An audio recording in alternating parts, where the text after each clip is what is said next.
Hello friends, आज हम solid geometry की 6.5 का थर्ड क्वेश्चन करेंगे, जिसमें देखो क्या पूछा है।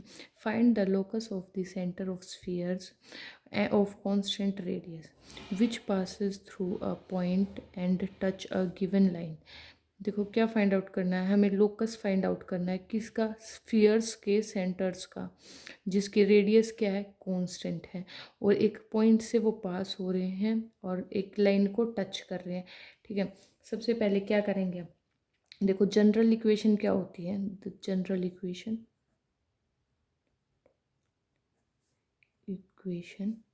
Of sphere. जनरल इक्वेशन क्या होती है हमारे पास, X square plus Y square plus Z square plus 2ux plus 2v5 plus 2wz plus T is equals to 0। ठीक है, तो यहाँ पे क्या बोला गया, रेडियस कांस्टेंट है, और हमारी रेडियस क्या होती है, रेडियस हमारे पास होती है U square plus V square plus W square minus D complete under the root.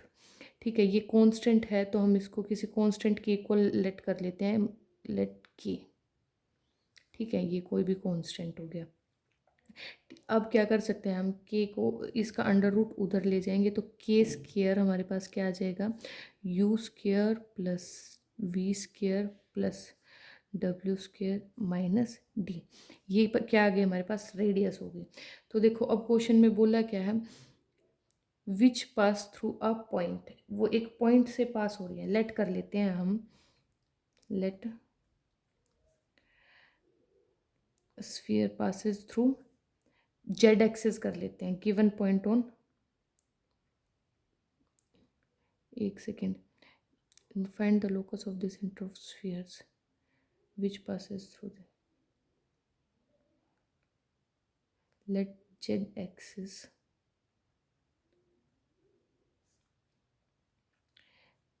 be the given point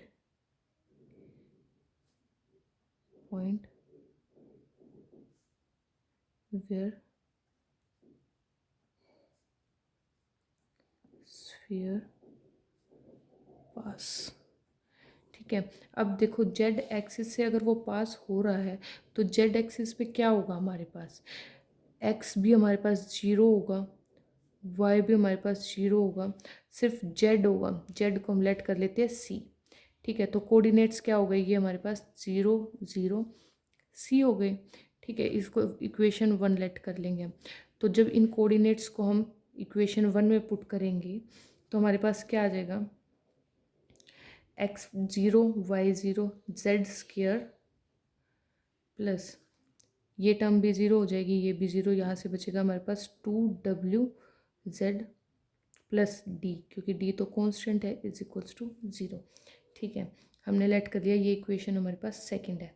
अब क्या बोला है क्वेश्चन में, अब क्वेश्चन में बोला है कि touch a given line. Let कर लेते हैं कि ये कहाँ टच कर रही है, एक्स एक्सिस पे टच कर रही है, let X axis B line where sphere touch.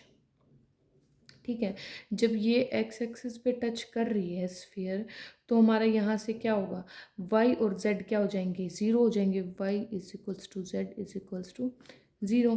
तो जब हम इसको फिर से इक्वेशन 1 में पुट करेंगे तो हमारे पास क्या बचेगा, सिर्फ एक्स वाली टर्म्स बचेंगी, तो X square plus 2ux plus D is equals to 0।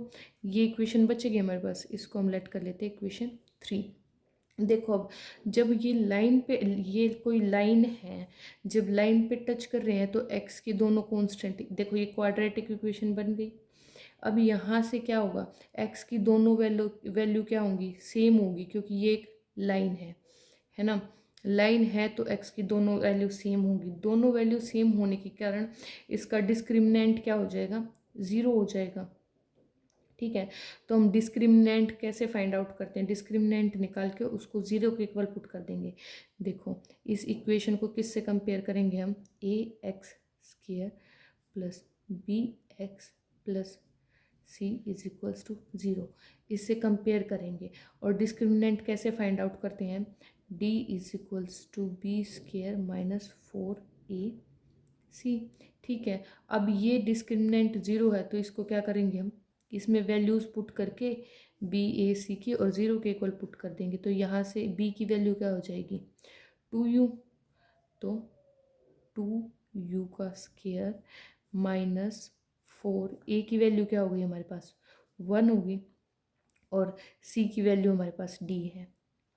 तो इसको हम ज़ीरो के इक्वल पुट कर देंगे। जब हम इसको ज़ीरो के इक्वल पुट करेंगे तो हमारे पास क्या आएगा 2u² minus 4u² minus 4d is equals to zero.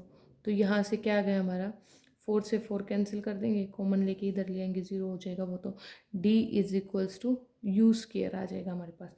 हमारे पास d की वैल्यू आ गई अब u², है ना। अब हम क्या करेंगे, देखो सेंटर क्या होते हैं हमारे, इसके सेंटर क्या होते हैं हमारे स्फीयर के सेंटर, सेंटर हमारे पास होते हैं स्फीयर के minus U minus V minus W. ठीक है, अब यहाँ से हमारे पास u की वैल्यू आ गई तो हम इसको किस में पुट करेंगे, इक्वेशन सेकंड में पुट कर देंगे हम। तो w इसमें है ही, d की जगह हम u पुट कर लेंगे। तो इसको जब हम इक्वेशन 4 कर लेते हैं, या फिर पुटिंग द वैल्यू ऑफ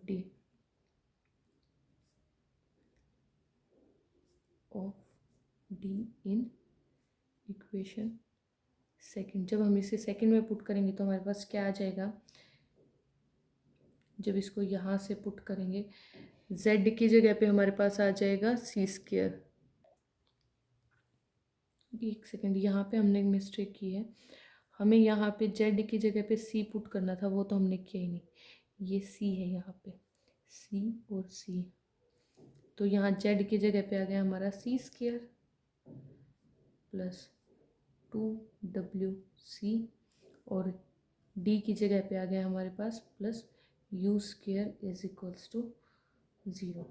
देखो अब हमें क्या सेंटर इस फॉर्म में निकालने होते हैं, इस फॉर्म में लेने के लिए हम क्या करेंगे, यहाँ माइनस लगा के बाहर भी माइनस कर देंगे, हमारी इक्वेशन भी चेंज नहीं होगी और माइनस का साइन भी आ जाएगा। तो क्या करेंगे c² minus 2c minus w, यहाँ पे क्या करेंगे प्लस माइनस u का square is equals to zero हो जाएगा। ठीक है, अब क्या कर सकते हैं हम, लोकस ऑफ सेंटर निकालना है। तो लोकस ऑफ सेंटर क्या आ जाएगा, देखो ये x, ये क्या हो जाएगा y और ये, तो देखो c तो हमारे पास क्या हो गया कांस्टेंट टर्म होगी माइनस 2c और w किसके इक्वल होता है, देखो हम क्या लेते हैं, हमारे जो माइनस u होता है हमारा वो x के इक्वल होता है, माइनस v y के, और माइनस w क्या होता है z। ठीक है, तो माइनस w क्या आ जाएगा, यहाँ पे आ जाएगा z प्लस, और माइनस u क्या हो जाएगा x, तो x² is equals to zero. ये क्या आ गया हमारा लोकस ऑफ सेंटर्स। यही हमें इस क्वेश्चन में फाइंड आउट करना था।